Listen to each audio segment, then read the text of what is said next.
Thank you. Good morning. I'd like to welcome you to the Able Trust Dean webinar series featuring the Future of Work Florida Initiative and Workforce Preparation. This is part of the Able Trust Wednesday webinar series that we have going on this month for DEAM, Disability Employment Awareness Month.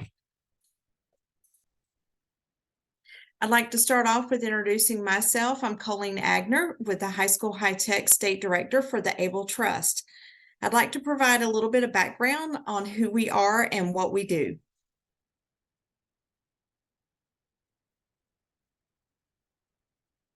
The Able Trust was created by the Florida Legislature in the 1990s as a DSO for VR. Since our establishment, our work has focused on increasing opportunities for Floridians with disabilities to join the workforce. Looking forward to the next 30 years of operation and beyond, the Able Trust is repositioning our work on disability employment by being the thought leader for workforce disability inclusion. Our work to position ourselves as a state leader for disability employment consists of three major strategic priorities: research, outreach, and capacity building.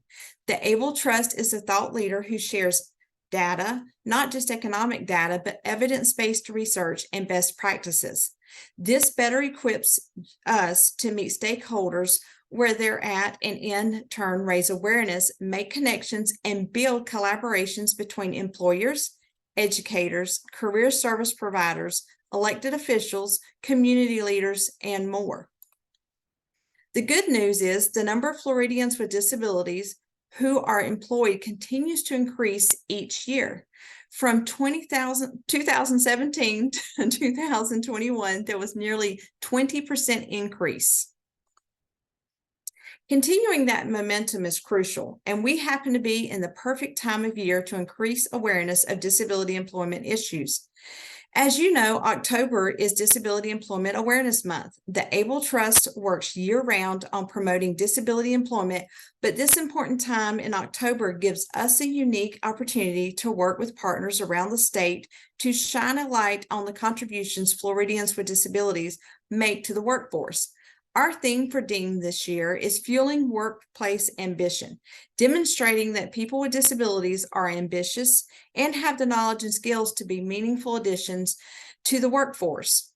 And what better way to start each workday than with a cup of tea, coffee, or any beverage that fuels your ambition?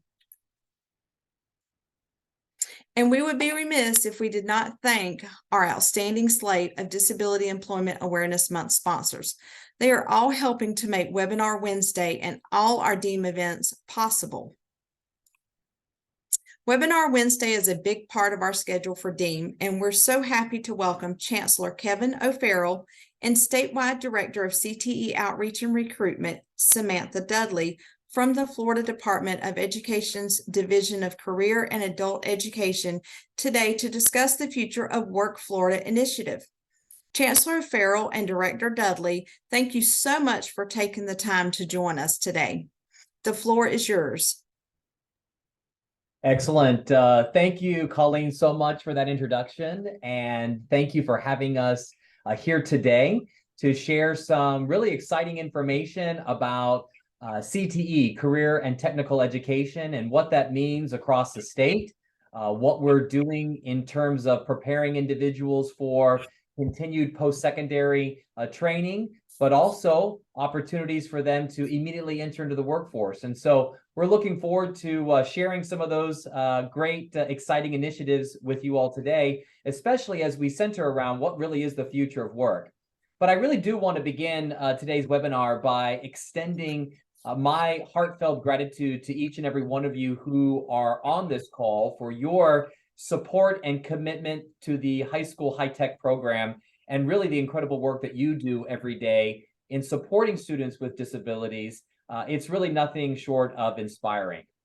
And, you know, I want to share that recently I had the opportunity to meet one of the students that have been in the high school high-tech program. His name was Edgar, who was diagnosed with hearing loss in the 3rd grade, but he did not allow that to become a barrier for him.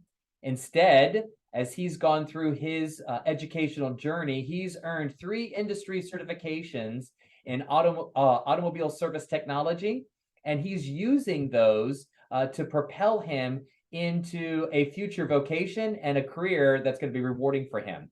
And he did that while he was still in high school. So the good news is he didn't have to pay for classes, and he didn't have to do that until he got to technical school. But it was a great way for him to gain that hands-on experience and to ensure that he was on the right pathway for his future. His goal is ultimately to become an entrepreneur, to eventually open his own auto shop.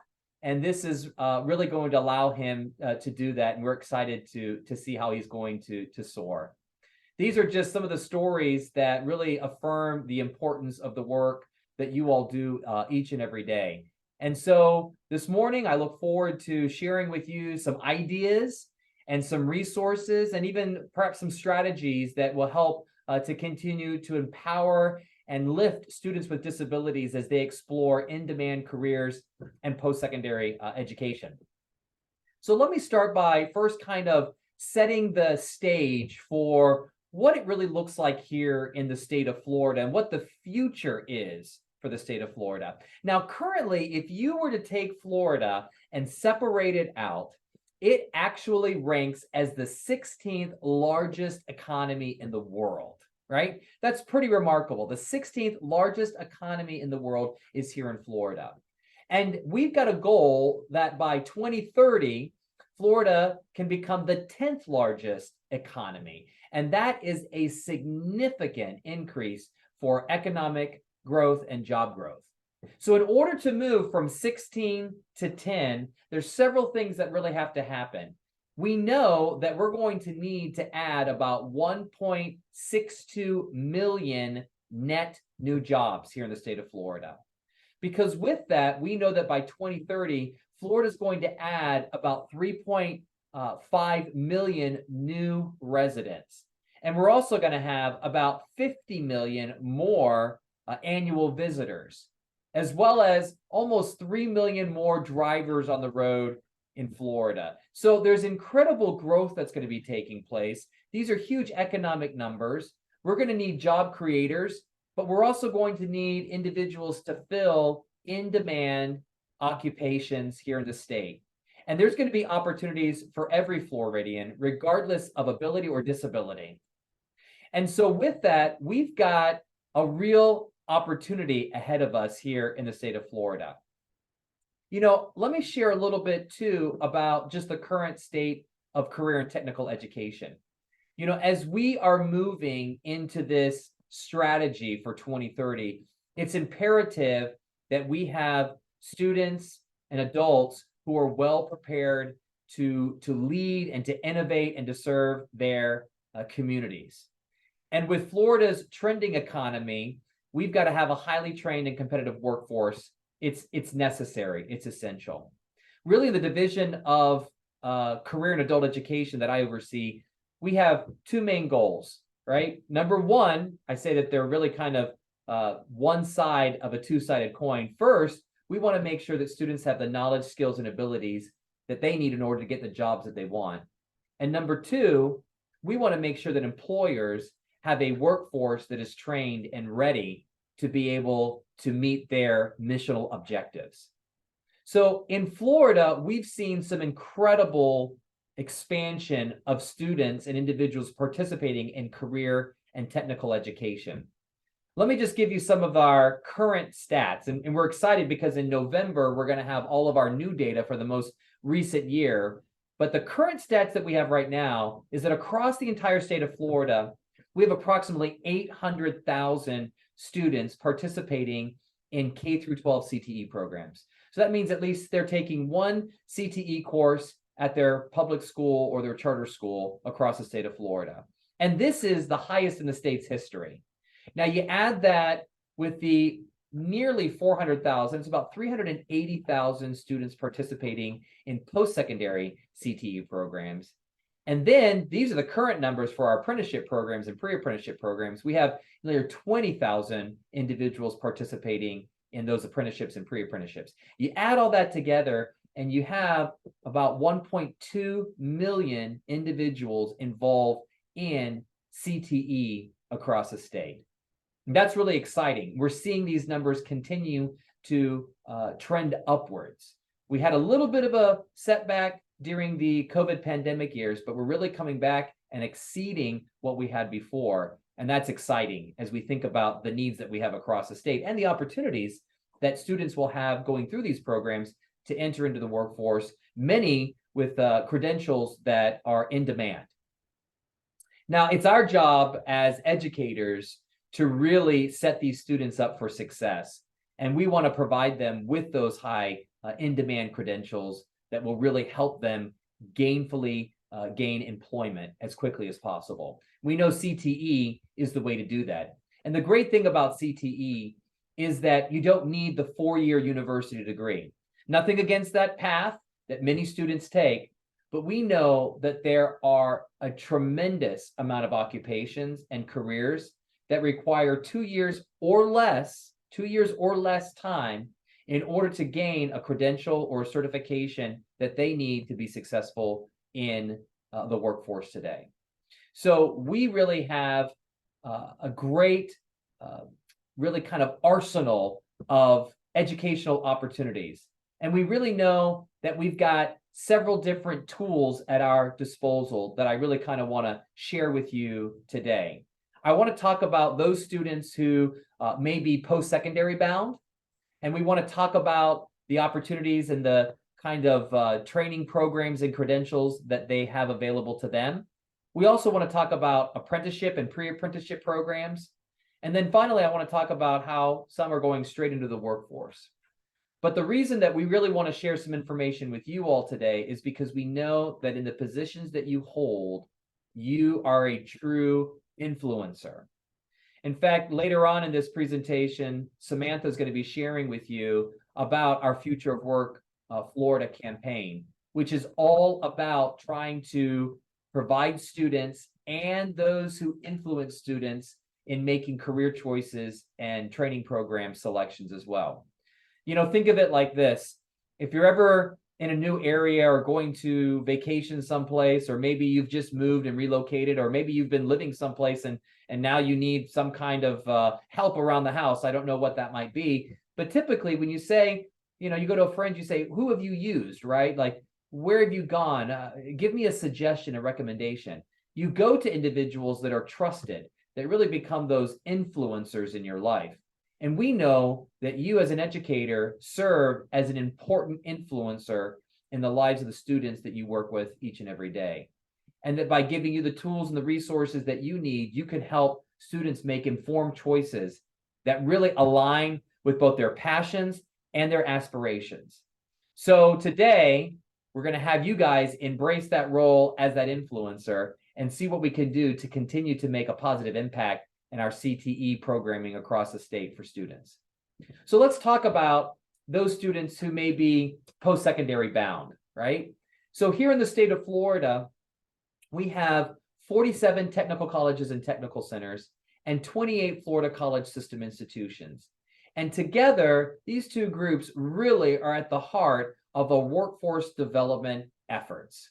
These are providing students with hands-on training in specific occupational training programs that are preparing them for entry directly into the workforce. And again, as I mentioned, sometimes taking 2 years or less. Sometimes it can be as quick as a few weeks in a career certificate program that trains for a specific occupation.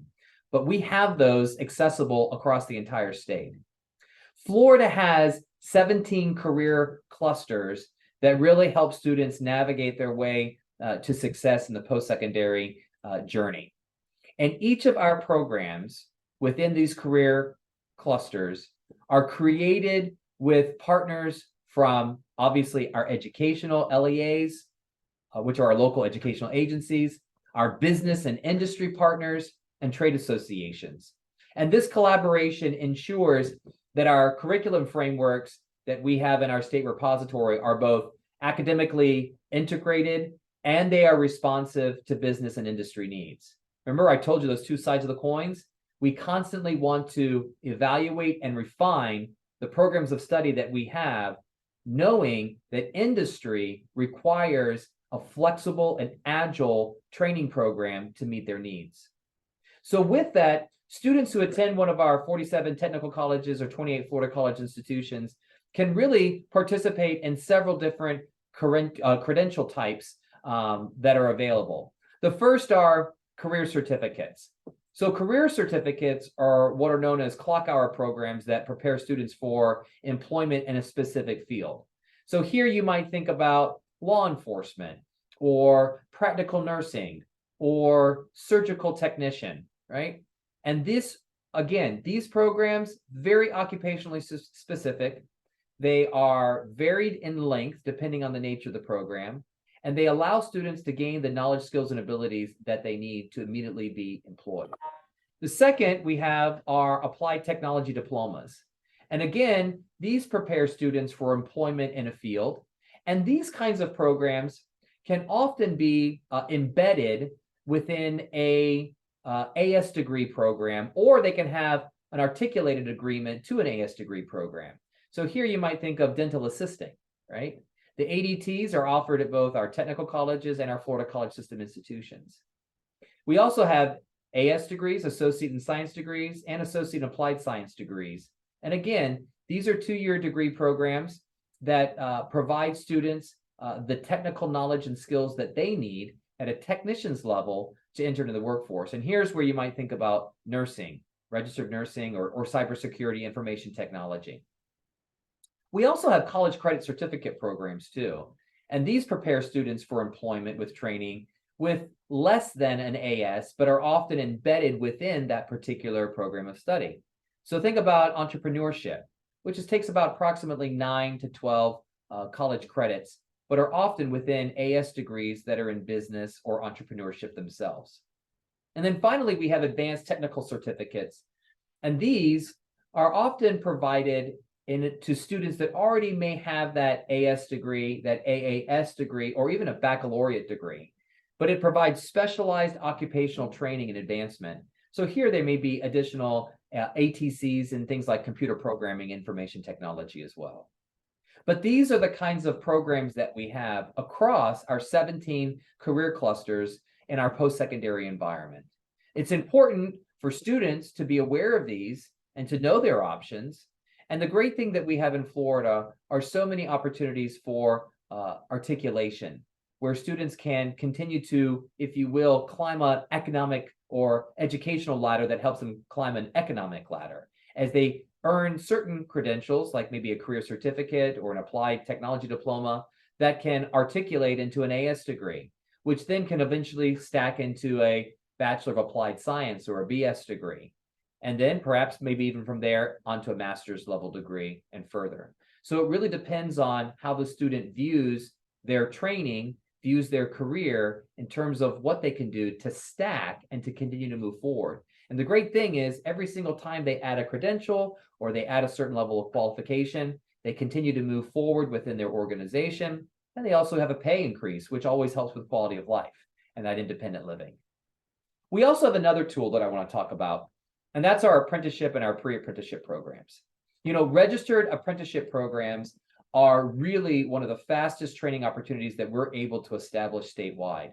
They're employer-driven models that really afford apprentices the opportunity to get and to meet what needs to be shared with them so that they can function in that particular occupation. It's a great way to earn competitive wages and to access a career pathway quickly.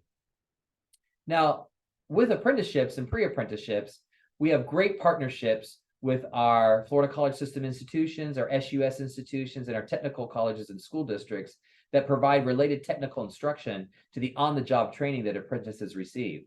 Remember, apprentices are employees of the employer, so they are actually earning money while learning. It's a fantastic model.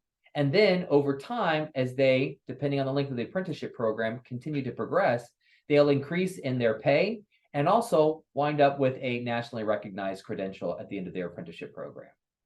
And what I'm excited to share with you is new information that we have on our apprenticeship programs. In fact, we just released on September 1st, the 2022-2023 apprenticeship program results, where we look at where we've moved from last year to this year. And I've got some exciting statistics that I want to share with you as well about apprenticeships. Did you know that we had a 14% increase in the total number of active apprentices and pre-apprentice from this year to last year? So that's about 5,000 new active apprentices that have been registered. We've also had 36 new apprenticeship programs for a total of 303 active apprenticeship programs, as well as 12 new registered pre-apprenticeship programs for a total of 62. So that's 365 apprenticeship and pre-apprenticeship programs training for a variety of occupations and trades across the entire state. In fact, just this year, 62% of our pre-apprentices completed their program during the 2022-2023 year in the expected time frame. And remember, for every pre-apprenticeship program, it's linked to an apprenticeship program. So every pre-apprenticeship program has to be linked to that apprenticeship program. So you can begin to see the natural progression of moving that pipeline if you can expose students earlier in pre-apprenticeship programs, which often can take place right at their local high school. So we're excited about that as well as realizing that when we talk about apprenticeships and pre-apprenticeships, that we've had a substantial increase in the amount of apprenticeable programs. In fact, we currently have 120 apprenticeable occupations across the entire state. And last year, when you look at the exit wages of apprentices who complete their program, we saw an increase of $4,000. That equates to an annual salary of almost $53,000, which is outstanding because with the apprenticeship model, all of this takes place without any of the assessment of tuition and fees to the students when they're doing their related technical instruction at the SUS, Florida College System Institution, or technical college. So students are gaining on-the-job training, related technical instruction, a nationally recognized credential, and they're doing it without any debt. It's incredible. These are great opportunities for our students to be aware of. And the state has made, thanks to Governor DeSantis and the legislature, significant investments in our pre-apprenticeship and apprenticeship programs. So we're very excited about the direction that we're taking there. So we've got post-secondary programs ready for students training into occupations and vocations. We've got apprenticeship and pre-apprenticeship programs, but we know that there are several students that are going to go straight into the workforce. And what we've done here at the Department of Education, working with our local educational agencies, is design CTE programs in the K through 12 space, right, that are either career preparatory in nature or technology education programs, meaning that they either train for a specific occupation or they prepare students for continued study within that particular CTE pathway field. And we have embedded within those programs, right, industry certifications. These are nationally recognized credentials that students can earn, that employers are looking for, that allow them to earn that while they're still in school. And that's amazing because now you're getting students exposed earlier to credentials. And really, I kind of think from a educator standpoint, there's almost like a gamification. You kind of see an excitement in students when you go around and you talk to them about the industry certifications that they've earned. It's almost like getting a badge, right? And you've completed a level and they get the excitement of it. It almost becomes addictive because they start saying, well, how many certifications could I earn before I graduate, right? And be prepared for the workforce. We know that we've got great opportunities where students can enter into the workforce directly. And with these industry certifications, we really set them up for success. So we know that every student has a different path, right? And not all those paths need to lead to a four-year university or institution. And we want students to be aware of that.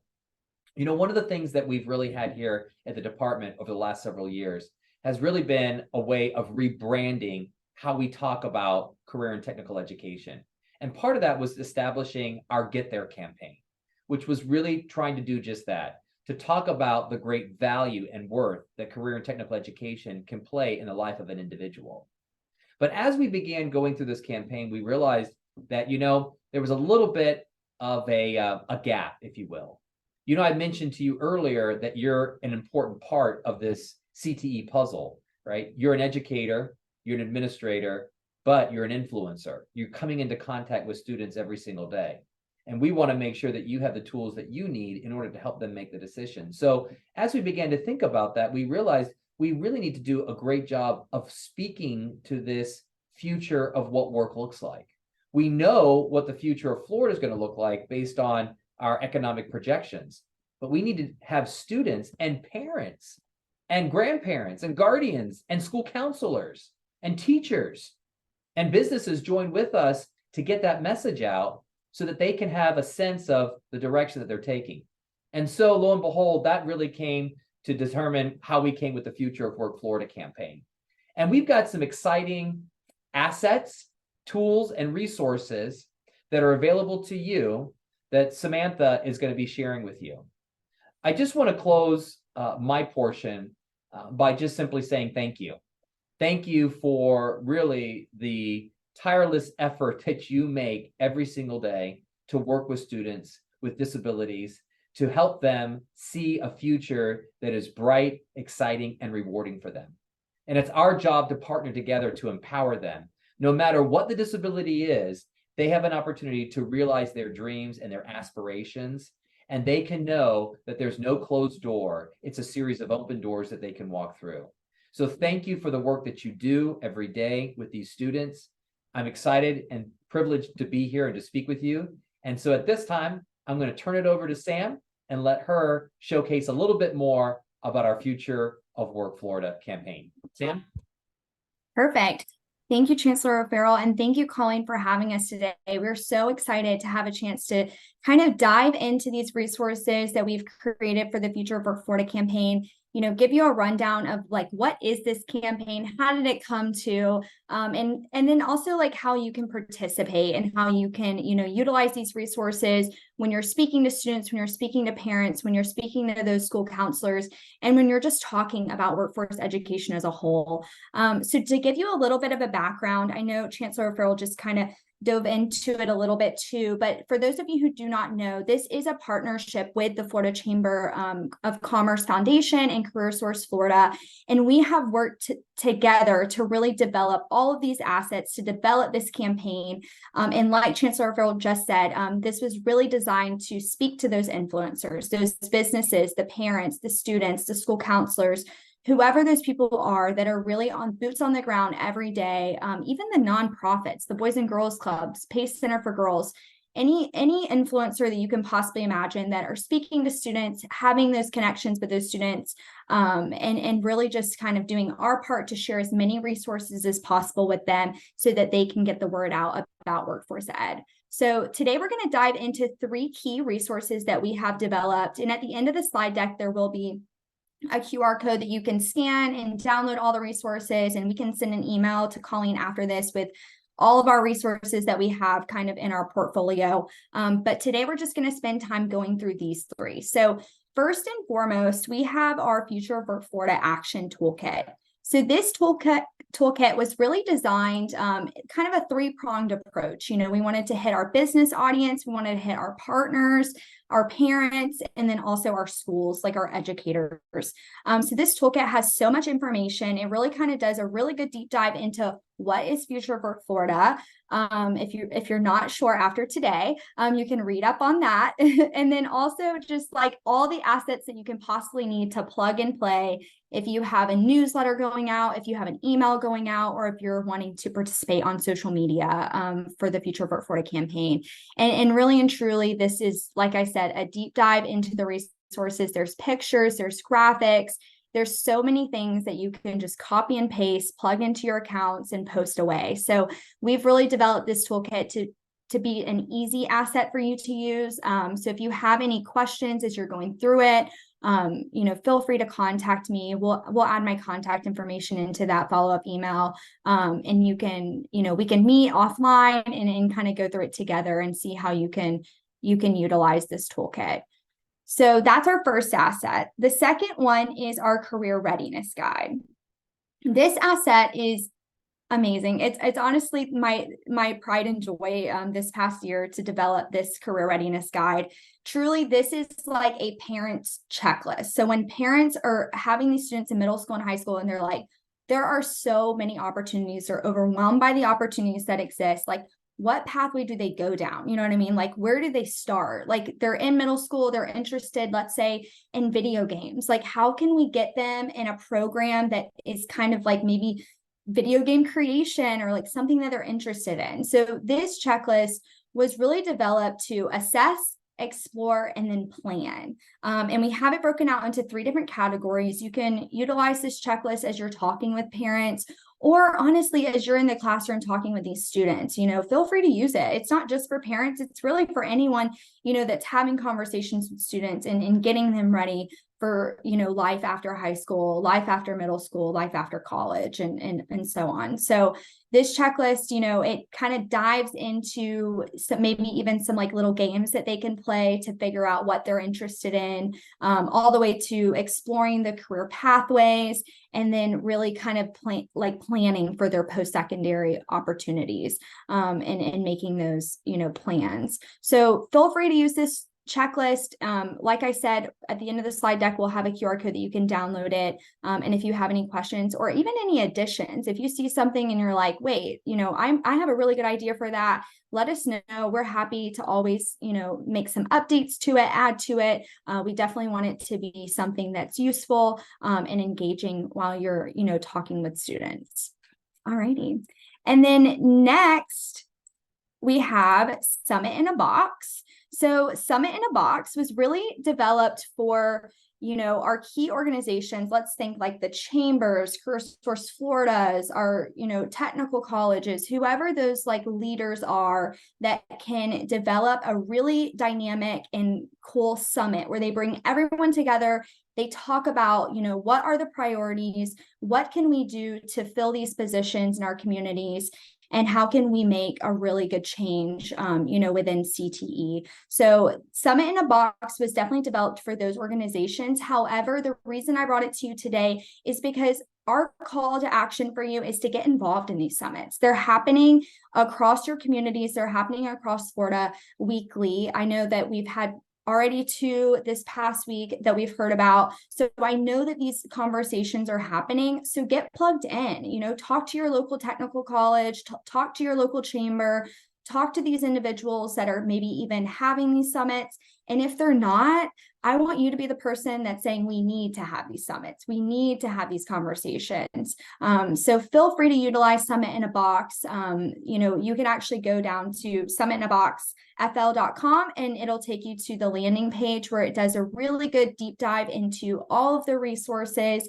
We've kind of developed it just like the toolkit to be super plug and play. So it has various assets on there, as well as an additional toolkit that goes to step-by-step on how to host one of these summits, what all the way from the save the date, who to invite, to like your takeaways and the questions you should ask after the summit. So feel free to look at that. We're really, really excited about it and kind of seeing these summits start to happen across the state. So our call to action to you is just get involved in any way that you can, because you really are the boots on the ground experts and can really give some good, beneficial advice to these summits and make some really good takeaways. So last but not least, we have our QR code that I've been talking about.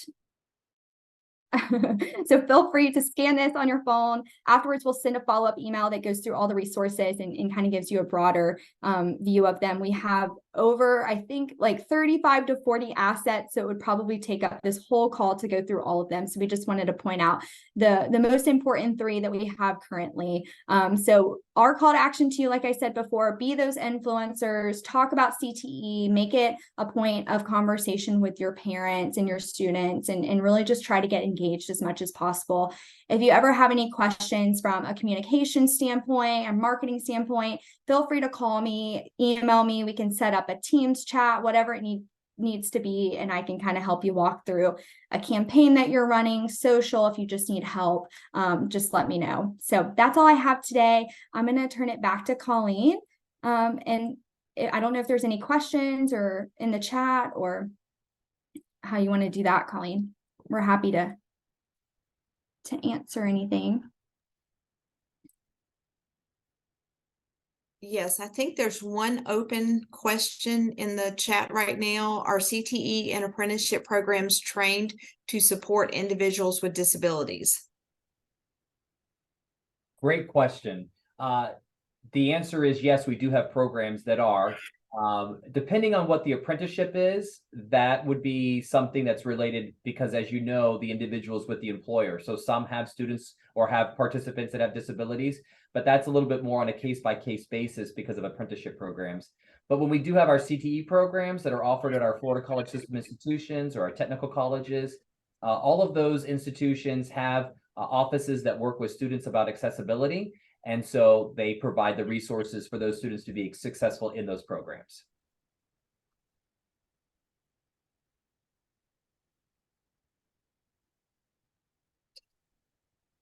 I'm screening the questions real quick to see if any have not been answered.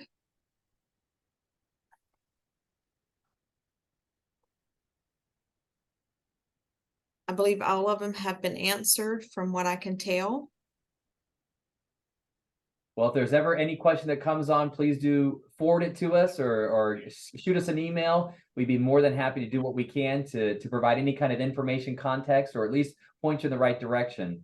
And Colleen, again, we want to say thank you so much for the time that we've had with you today. I just want to make another plug for our Summit in the Box and our assets that Samantha outlined. We really appreciate the work that you all do, and we invite you to be part of those summits as they happen across the state on a regional stand. And again, if there's ever an issue on that, please do email Sam. And as we are aware of them, we'll try to make sure that you're also connected in your local area to participate in there. And we invite you to go there, look through the assets, look through the videos. There's just so much rich material that's in this particular campaign that can be so useful for students, for parents, communities, and for you all as you work every day with students. So please take advantage of it and give us your feedback on how we can continue to grow and build and expand this campaign to make it useful for everyone. All right, thank you, Chancellor Farrell. Samantha, if you'll stop sharing your screen, we're going to take back over real quick. Perfect. There we go. All right, I'd like to thank you again, Chancellor Farrell and Director Dudley, for the terrific insights. Thank you as well to all the attendees for attending. We appreciate your time that you took out of today to listen to us, and we'd love for you to explore and participate in the rest of our Webinar Wednesday series over the next few weeks. We have our next slide is a Webinar Wednesday series. So we have an upcoming schedule here displayed. If you'll take your phone out and scan the QR code as well, you can see and register for those Webinar Wednesdays that we have coming up, or you can visit www.abletrust.org/DEAM to find additional information and registration links for the series that we have coming up. You also can learn about other activities around the state that we have for DEAM as well. Once again, we'd like to thank our outstanding slate of Disability Employment Awareness Month sponsors. We truly appreciate their support. And again, if you'd like to reach out for us, the information is on the screen. Be sure to check out our website for information. And again, thank you, Chancellor Farrell and Director Dudley and all the attendees for attending this webinar. We really appreciate it. Thank you.